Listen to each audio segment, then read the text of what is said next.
In January 1991, when Lou Torres and I began to publish a monograph on Ayn Rand's philosophy of art, which eventually developed into the book, What Art Is, we expressed our conviction that Rand had outlined a profoundly original theory, defining the essential nature and function of art and linking it to the conceptual nature of human consciousness.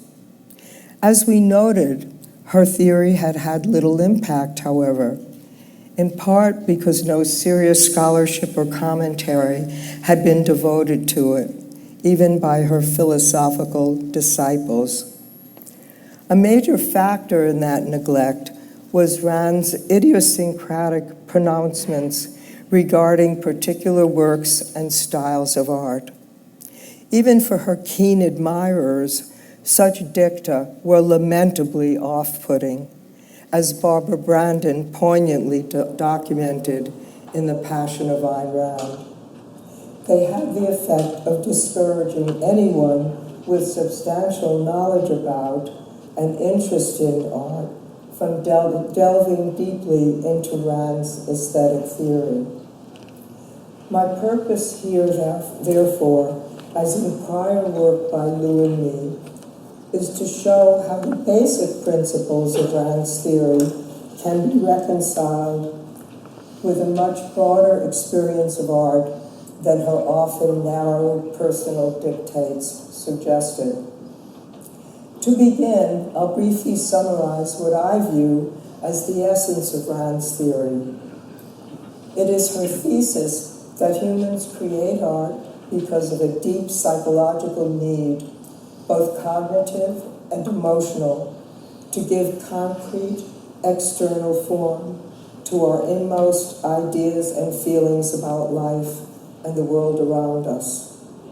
As she understood, and as is increasingly confirmed by neuroscience, emotions are directly tied to sensory perceptual experience, whereas ideas and values are mental abstractions from that experience.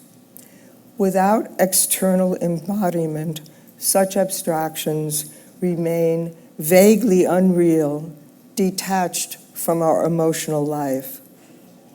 Through the art's sensory immediacy, we reconnect our thoughts and feelings about things that matter to us and are thus made more fully conscious of them. As Rand succinctly put it, art brings man's concepts, that is, about things of long-term importance, as she elsewhere emphasized, to the perceptual level of his consciousness, and allows him to grasp them directly, as if they were percepts. That, in her view, was the crux of the objectivist aesthetics. Since, as Rand emphasized, human action is largely voluntary, not governed by instinct, we must constantly make choices that affect both present and future well-being. In so doing, we need to remain mindful amid the myriad demands and distractions of daily life, of what we believe and what is important to us, not just at the moment, but in the long run. Art serves as a powerful reminder of one's values and view of life. The strength of Rand's theory lay in her largely correct understanding of the relationship between direct perceptual experience, thought, and emotion. Though writing in the 1960s before the prominence of neuroscientists such as Gerald Edelman and Antonio Damasio, she recognized that emotions are based on values. And as she understood, the arts engage the crucial connection between perception, abstract thought, and value-charged emotion. In so doing, they hope to give us a heightened awareness of what we believe, what we value, what we hold as important in the long run. Like the other major art forms, the arts of painting and sculpture serve that important psychological function. To summarize, the carefully wrought images that talented artists create embody their values and reflect their view of life in riveting form. They're not only striking to behold, they have the potential to move us as well. They serve to make us more aware of what we think and how we feel about the world and our life in it, as well as about the alternative worlds we might imagine. For the individual, and by extension for society, they bring those ideas and values more fully to mind. The key points that I extract from Rand's theory as most relevant to understanding and appreciating art are the following. Visual art consists of value-laden imagery that, as Rand put it, selectively recreates reality. That recreation is based on what the artist regards as important. It involves both cognition and emotion. And this is a very, very crucial point. The meaning content of a work emerges from the way the subject is handled, and you'll see examples of that in the works I'll be discussing. Also very important, both the creation of and the response to art are highly personal. They engage the individual's deeply held values and worldview. The question is, how can those principles inform and enhance your appreciation of visual art? Unfortunately, as I've already indicated, Rand herself was generally a poor mentor when it came down to specifics. Despite her profound insight into the essential nature and function of art, she was not a very reliable guide to the incredible richness and variety of the world's art. To begin with, she didn't have a lot to say about the visual arts per se. She was mainly interested in literature. To make matters worse, what little she did say about particular works, artists, or styles of art tended to consist of idiosyncratic dicta framed as moral judgments, praising, or more often, condemning the artist's worldview and psychoepistemology, his habits of thinking. Rand's enthusiastic approval of heroic themes is well known. She also strongly preferred a realistic style. Objectivists have therefore comfortably appreciated work such as Michelangelo's monumental figure of the biblical giant slayer, David. And most objectivists would probably feel equally at home with a more recent work that is less well known, The Vine, by the 20th century American sculptor Harriet Frischmuth. Much as I value these splendid works, however, I would be impoverished if all I knew of art were in the same vein. So what I'd like to tell you about today are quite different works that have enriched my life and that are discussed in my new book, Who Says That's Art? I will also indicate how the principles of Rand's theory of art can shed light on the experience of these and other works of visual art. Does this mean that you will or should necessarily respond to these works as I do? Absolutely not.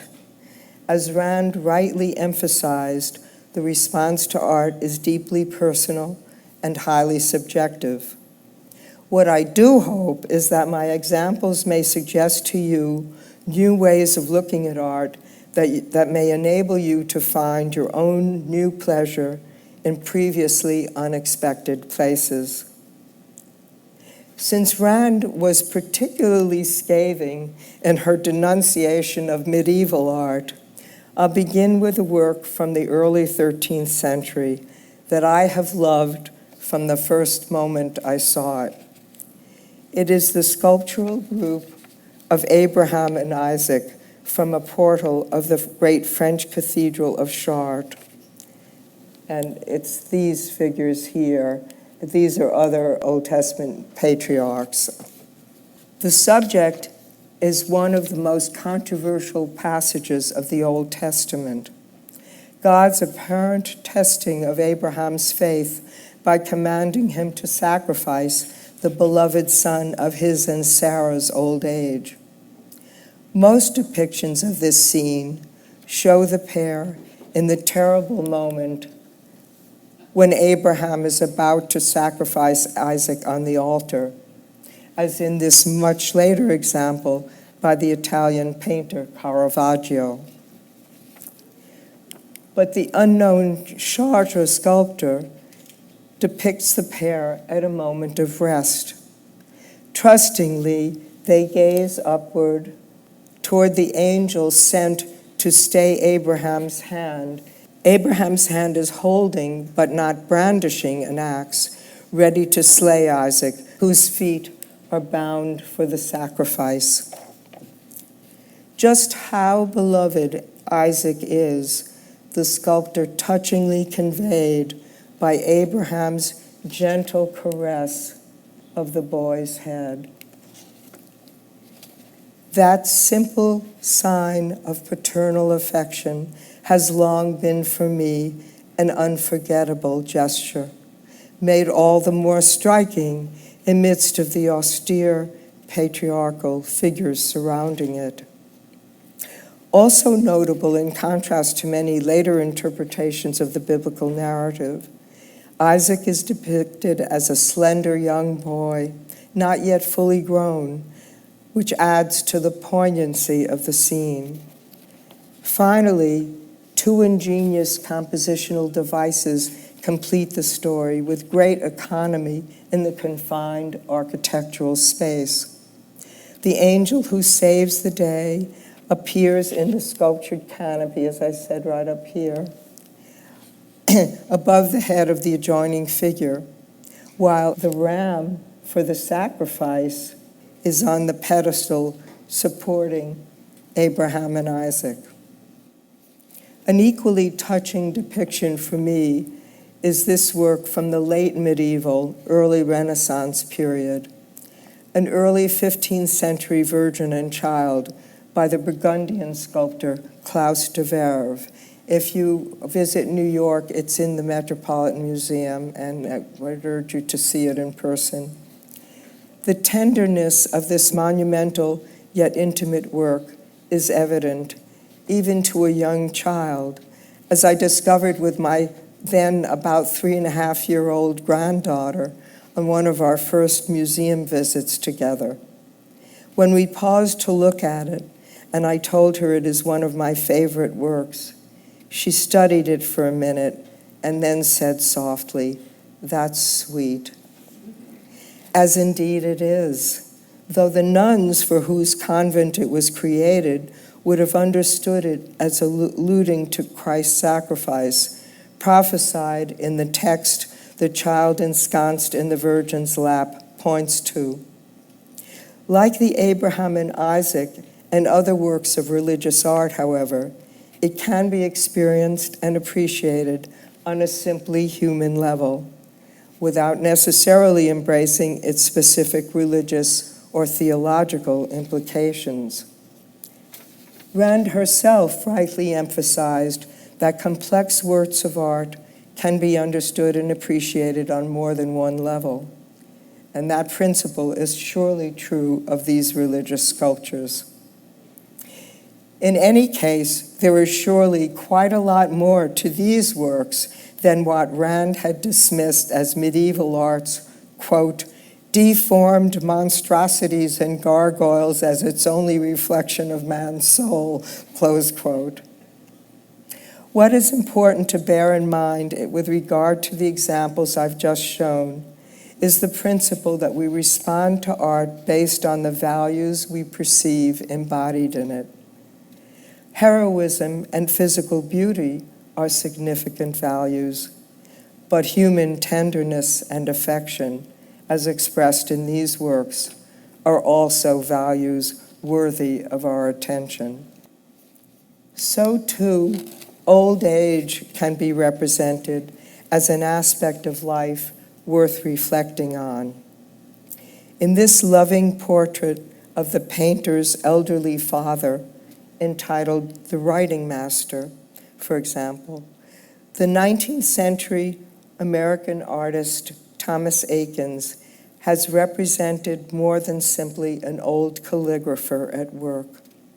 Through the figure's intense concentration and the care with which his expressive face and age-worn hands are depicted, Eakins conveyed his veneration for his father's dedicated skill during a lifetime of labor. At the same time, the image implies more generally the value of skilled work and the dignity it confers, magnified by old age. This too is at the Metropolitan, so you could see it in person if you visit New York. In a totally different vein, but no less compelling for me, is this work by the 19th century American painter George Caleb Bingham. It is an almost surreal image entitled Fur Traders Descending the Missouri, in which a dugout canoe is seen gliding down the glassy surface of the river with 3 striking passengers, while behind them rise clumps of bushes shrouded in mist below a brightly lit sky. The atmospheric effect is wondrous. Bingham was a master of the luminous style of painting, which specialized in such stunning representations of natural light. Equally marvelous are the canoe's passengers. A fierce-meined, bearded man resolutely clutching a pipe, this very sullen. In stark contrast, his raven-haired half-breed son, which he was identified that way in the painter's original title for the work. Otherwise, there would be no way you could know who he was, leans languidly on his elbow and stares dreamily into space, while a pet bear cub stands sentinel in the prow.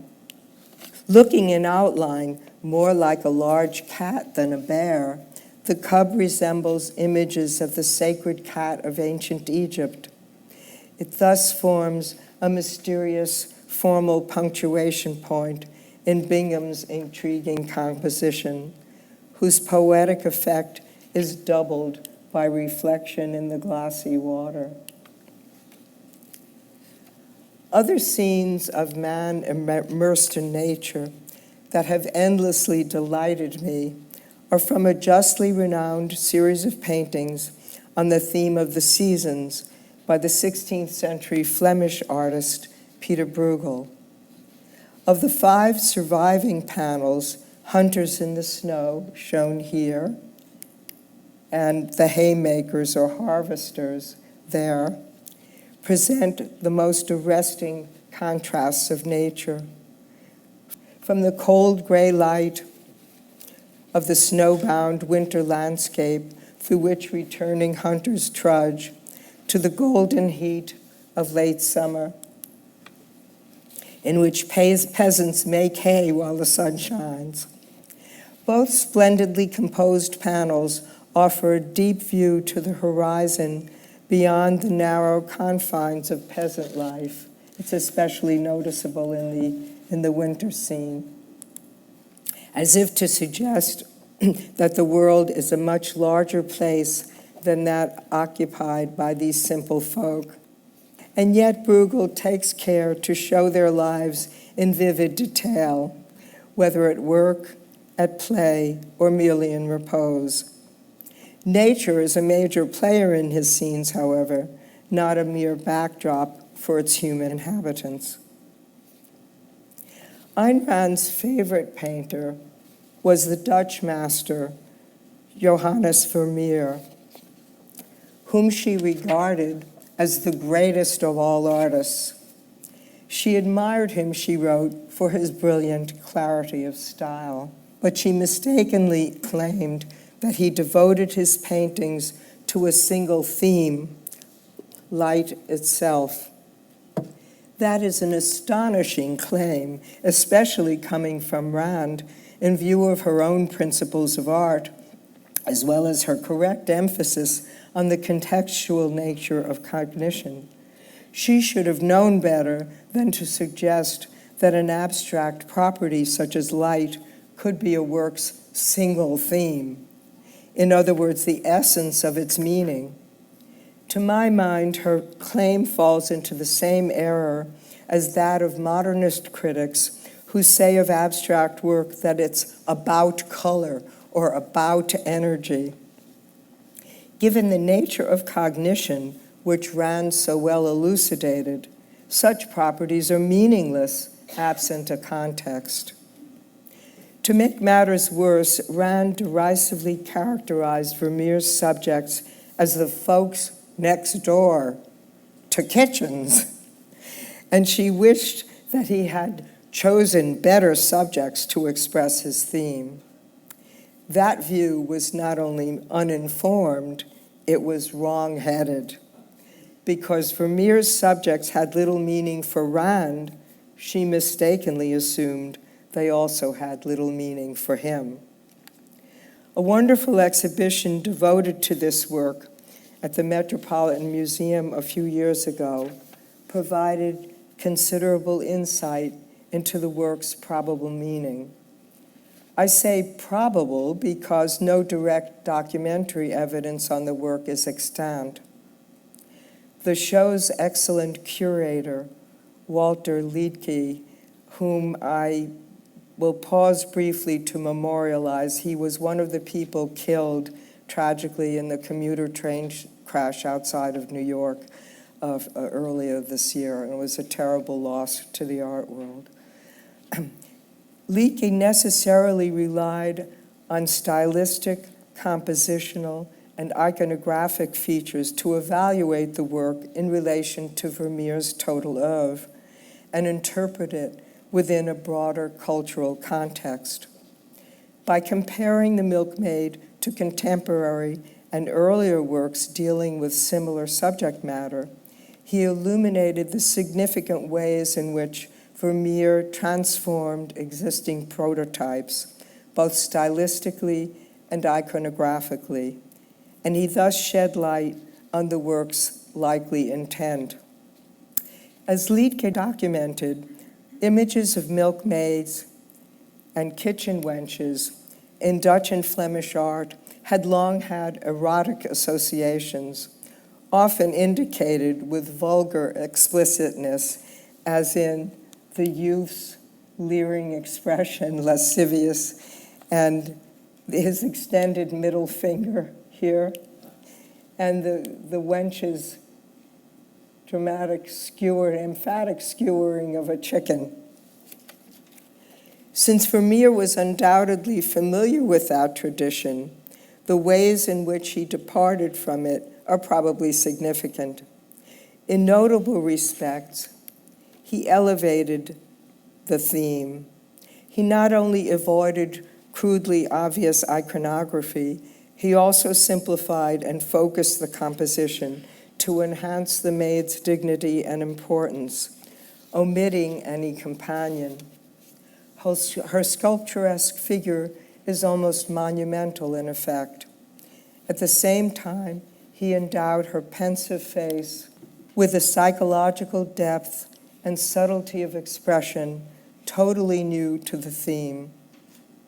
As Leakey convincingly demonstrated, Vermeer treated the painting's female subject with remarkable sensitivity, even respect, in comparison with the standards of his day, seeming to suggest that appealing though she is no mere object to be trifled with. Such an interpretation, firmly grounded in the work's cultural context, strongly suggests that light was just one revealing element of Vermeer's work, not the single theme inferred by Rand. In praising Vermeer, Rand contrasted the clarity of his style with what she referred to as the, quote, silliness of the dots and dashes impressionists who allegedly intended to paint pure light. Her reference to dots and dashes suggests that what she had in mind was not the impressionists, however, but the so-called pointillist style of neo-impressionists such as Georges Seurat. I will therefore leap to Seurat's defense with one of my favorite paintings of all time, his masterpiece, A Sunday Afternoon on the Island of La Grande Jatte. If you live in or visit Chicago, by all means, see this work in person at the Art Institute. While representational, the painting presents a highly stylized depiction. Rand did not object in principle to stylization in art. However, her own taste for extreme realism of style prejudiced her against what I see as the considerable charm and artistry of a work such as this. To my mind, Seurat beautifully captured the simple pleasure of a day of leisure in the balmy sunshine of a summer day. Ironically, a Marxist-inspired art historian has characterized this benign image as, quote, an anti-utopian allegory reflecting the most advanced stages of the alienation associated with capital's radical revision of urban spatial divisions and social hierarchies of Seurat's time, close quote. That's quite a mouthful. Such a politicized interpretation is completely at odds with what an unbiased viewer is likely to see in the painting, however. As a high school student who wrote to Lou and me put it, it's a beautiful Sunday afternoon. People are having a great time with friends. The weather is perfect. The water is perfect. The clothing and people are perfect. It just seems like something taken out of a dream. And that's one of the many cases in which I suggest that ordinary people can often see work better than the experts. A post-impressionist work that I have loved since I learned of it in high school is also highly stylized, but in a very different manner from Seurat's. It is by a painter I suspect Rand would have had no use for, Paul Gauguin, whom she probably would have condemned as too primitive. This mural-sized work depicting a lush tropical paradise presents a densely woven tapestry of deep blues and greens populated by various native figures. Much of the painting's initial fascination for me no doubt lay in its exotic subject matter. As a teenager, I was also fascinated by the musical South Pacific, perhaps drawn to it by much the same primal appeal that moved Gauguin to abandon home and family to journey to the South Seas. But just as South Pacific's impact ultimately depends on the engaging characters in the play, Gauguin's painting would be little more than a merely decorative tapestry without its human figures. Far from academically correct, they nonetheless impress me with their deeply serious, meditative mien, as if in rapt contemplation of the unfathomable mystery of life. Nor does that impression depend on knowing the title that Gauguin gave the work. Where do we come from? What are we? Where are we going? The impression is conveyed by the panorama of human life depicted, beginning with the infant asleep on the ground to the right, to the old woman here. Near the center, a golden-skinned native figure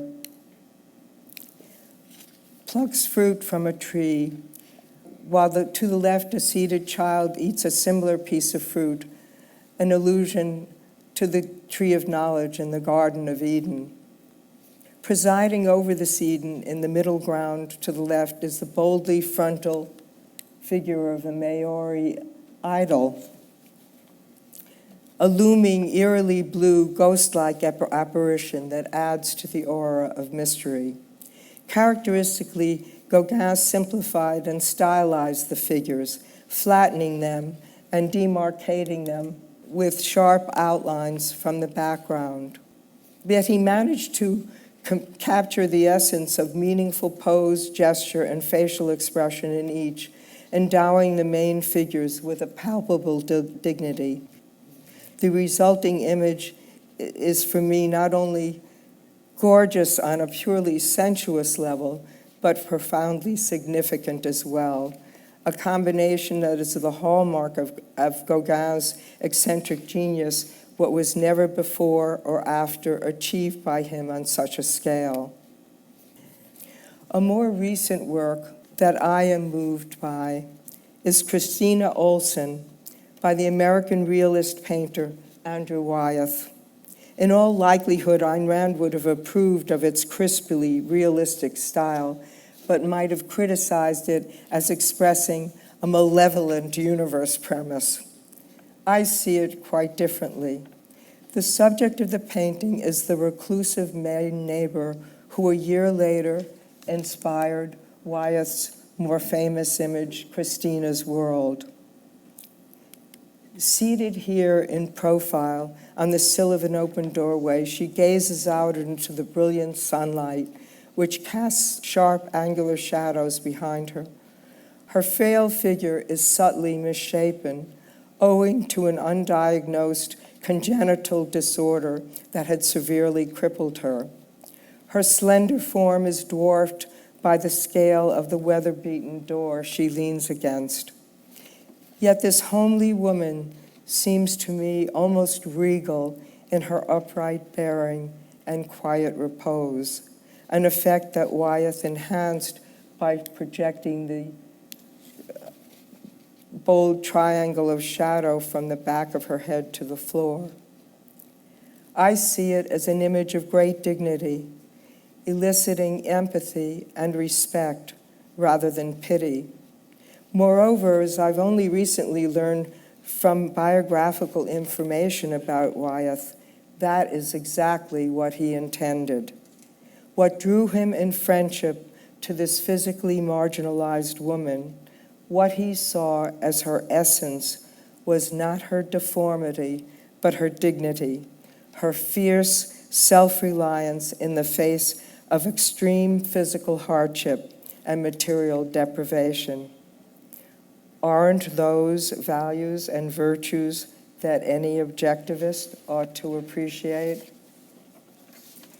Wyeth's paintings offer telling affirmation of Rand's principle that all art is a selective recreation of reality. Although they appear to be almost photographic in effect, he was anything but a photorealist artist. While all his work was ultimately based on direct observation, his paintings like this were tempera, a slow and painstaking medium, and his protracted creative process involved innumerable changes from what he observed at any moment in time. In addition to discussing works of genuine art, such as those I've been talking about, much of Who Says That's Art deals with debunking the contemporary art world's notions about art and the sort of work those ideas support, like this hugely controversial painting. Rand's theory is invaluable in this regard. One of her most important insights was her understanding that the emotional response to art is based on deeply held values. It provides the best rebuttal to those who defended this controversial work against the outrage it aroused in 1999.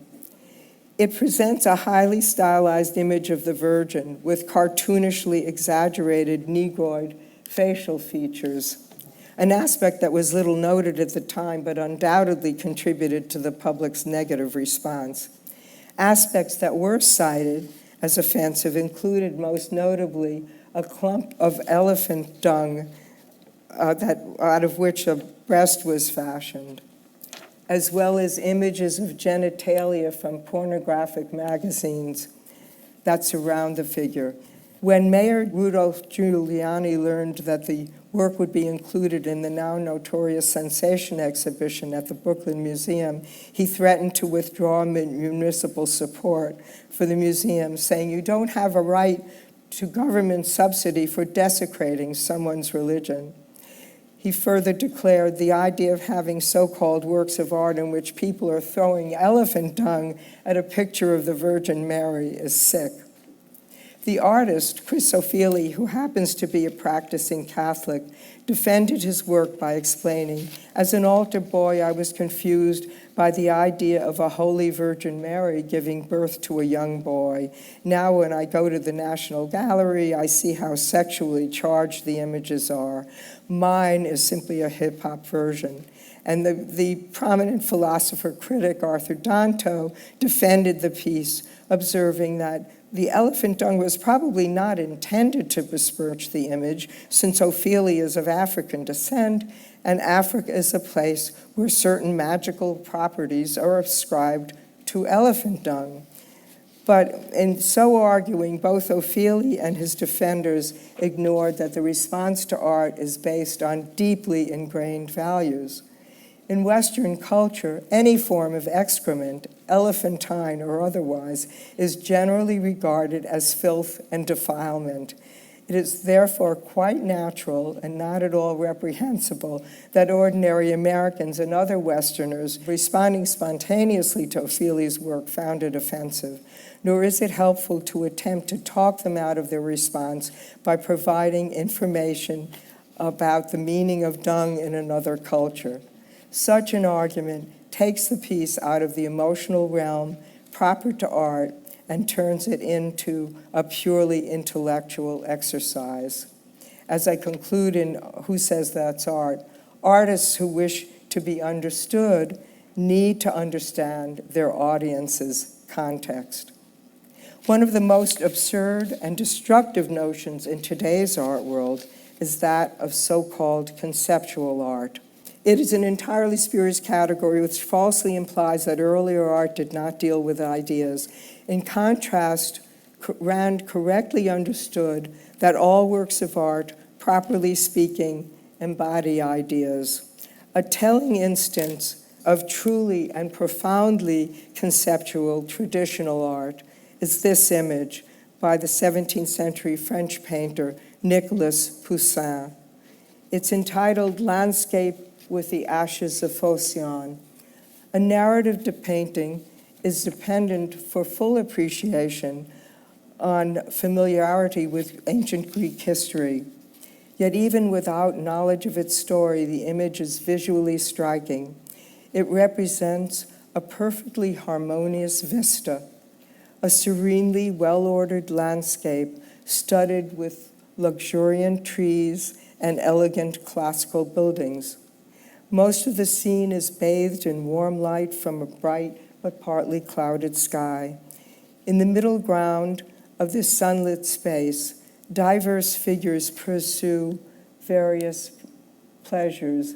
Their music making and archery, bathing in a stream.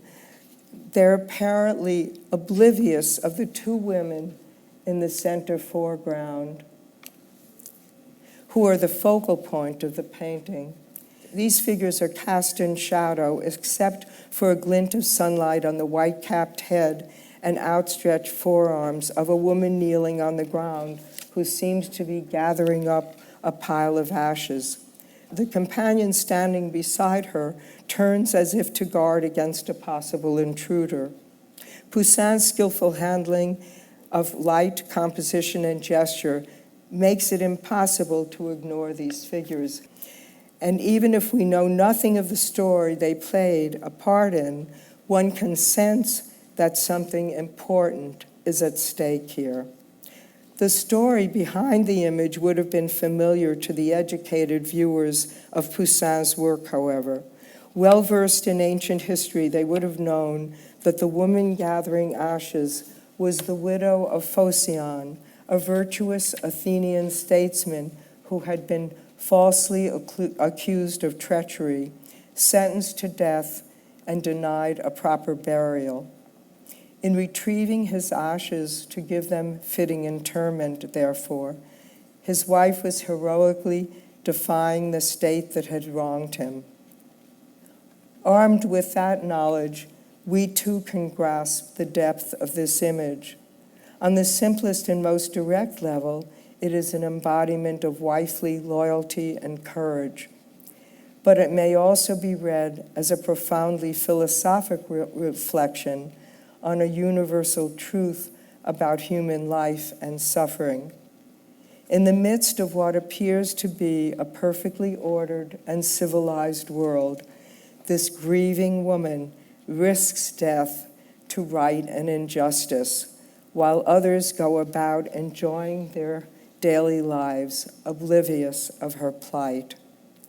Viewed in those terms, the image becomes not only a subtle portrayal of heroism, but a poignantly ironic expression of the gulf between personal adversity and the public sphere.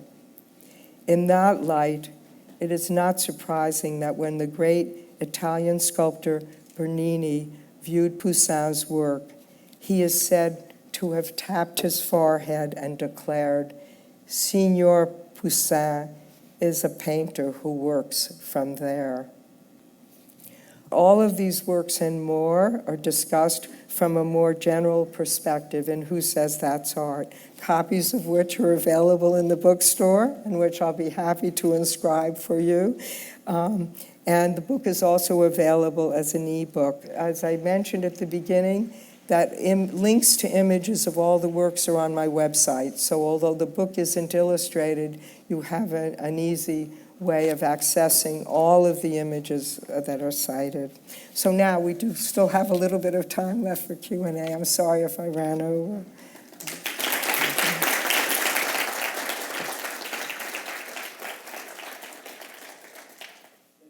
Okay, consider, for example, Rothko's depiction with bold colors, contrast, not objects. They evoke a strong emotional response in some viewers. Would you say that reflects their deeply held values? How do you put that into the context you're talking about? Well, abstract art is something that Lou and I devoted a lot of attention to in What Art Is, and I do again in the new book. And basically what I argue is that you can have some sort of sensuous response to color, but it is not meaningful in the way that color in a depiction is. Mm-hmm. And one of the interesting things is that Rothko's stated intentions about his work were often quite different from what viewers read into them. So in that sense, I would say it's a failure, and that the work doesn't really communicate anything objectively. I was wondering if you have any comments about the kind of industry of art. You know, I noticed on your book there's an Andy Warhol, and he happens to be, I think, the highest selling artist right now in the art world.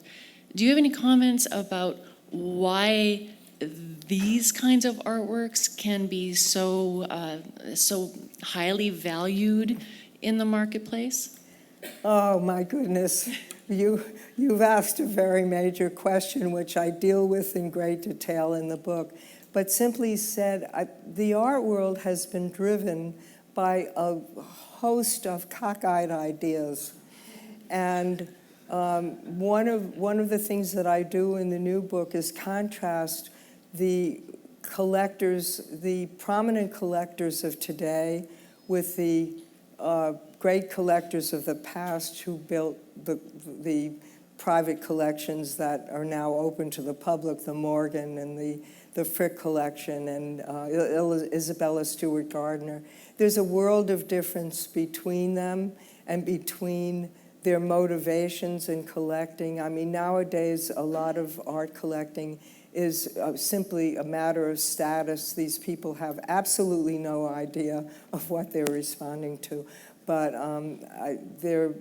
Warhol is one of the most unfortunate examples of an artist who has, not even an artist, he's been elevated to this important position, and he really doesn't merit it.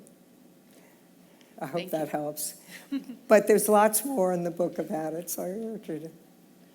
I was also wondering whether the market is influenced by, people like Warhol who are mass producing items. So it's almost like a development of a market because more people have the artwork, they're more invested in what the artwork is worth. And, these masters who are putting so much meaning and care, obviously they can only do a certain amount of artworks in their entire lifetimes. Whereas people who are churning out prints of soup cans are basically able to produce so much more, and I think that maybe has something to do with the fact that the art industry is the way that it is. No, I don't think that that's necessarily an issue because prints of real works of art have had an important role in art history. But it's genuine art, and in Warhol's case, it's a complex social phenomenon, really, that we can't get into that deeply here, but it is discussed in the book. Thank you. Thank you. Some art that you had examples of that you're not considering really Rand's perception of art or appreciated as art. What about the abbreviated statement of emotions that it might represent? I mean, these are completed works of art that are fully emotional. I mean, it's making a full emotional impact on a very broad level. What about perceiving different types of art? Can you cite a specific example of something? Many of the examples that I see that you brought up, that you depicted on your handout, to me look like maybe abbreviated statements of emotions. Which one in particular? And I would say just all of them. I mean, just as a general example. Do you mean the examples of the pseudo art that I give at the bottom? Yes. For example, the shark in a tank of formaldehyde? Yes. Well, to begin with, a shark in a tank of formaldehyde is not, it just simply isn't a selective recreation of reality according to the artist's view of the world. It's a shark in a tank of formaldehyde. And the whole genesis of work like that I deal with in the book, and the ideas that have led to it that are simply false ideas about the nature of the world and art. I'm sorry I can't, but perhaps afterwards we can discuss it more Okay, closely. thank you. Hi, Hi. My name's Aiden. I'm actually a student of philosophy as well.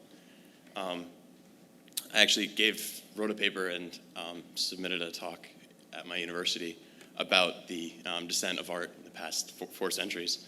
I am kind of bouncing off of what she just said actually a little bit as well. Yeah, you have to speak very slowly and distinctly, otherwise I can't. This classification of postmodern, fragmented anti-art, Right. it's very easy, especially for me, to not classify it as a metaphysical statement, but as I get further into postmodern philosophy, I keep seeing that it precisely is how these artists view metaphysics as this fragmented, immaterial, non-objective fragmentation of what we would view as philosophy. So it's bad philosophy, but it's still art. It is the communication of how these people view metaphysics, how these people view philosophy. as this fragmented, distorted, amalgamous, like just hackneyed world that is you're unable to understand and doesn't really give you meaning. So I've wondered if you could talk about that more. This the Ophelia work, almost in particular.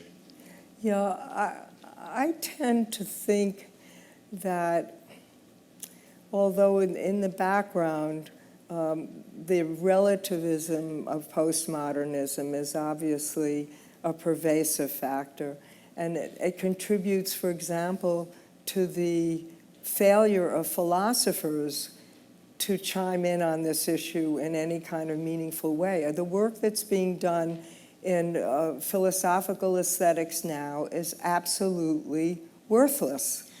And I'll give you an example.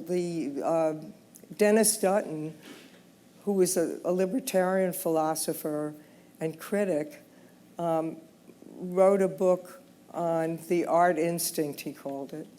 And he claims that Duchamp's urinal is a work of genius.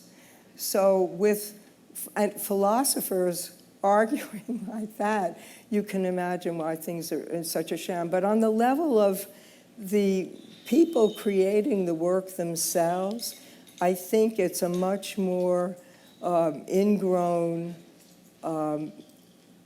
kind of reaction to whatever other people are doing. I don't think that much deep philosophical thought lies behind it.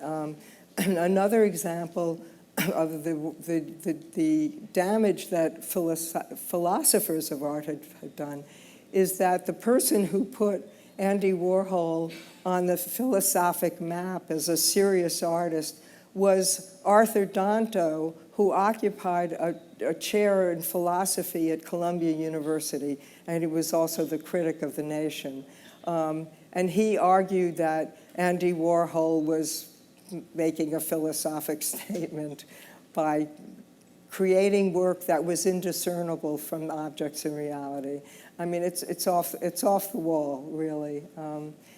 But I hope that answers your question to some extent. Definitely. But one of the things that we deal with in both in What Art Is and in my new book is the reasons and assumptions that guided all of this stuff, beginning with abstract art. And the fact that abstract art was very, very explicitly influenced by ideas of the occult and Madame Blavatsky and the whole theosophic movement. But later on, things got more diffuse. Thank you very much. Thanks, Michelle. That's the last question we had time for. Last one? Yeah. I'll keep it short. That was the last question we had time for. I just want to add one line. Thank you so very much for a brilliant presentation and very inspiring one. And I'd just like to offer you a haiku I wrote some time ago. It goes like this.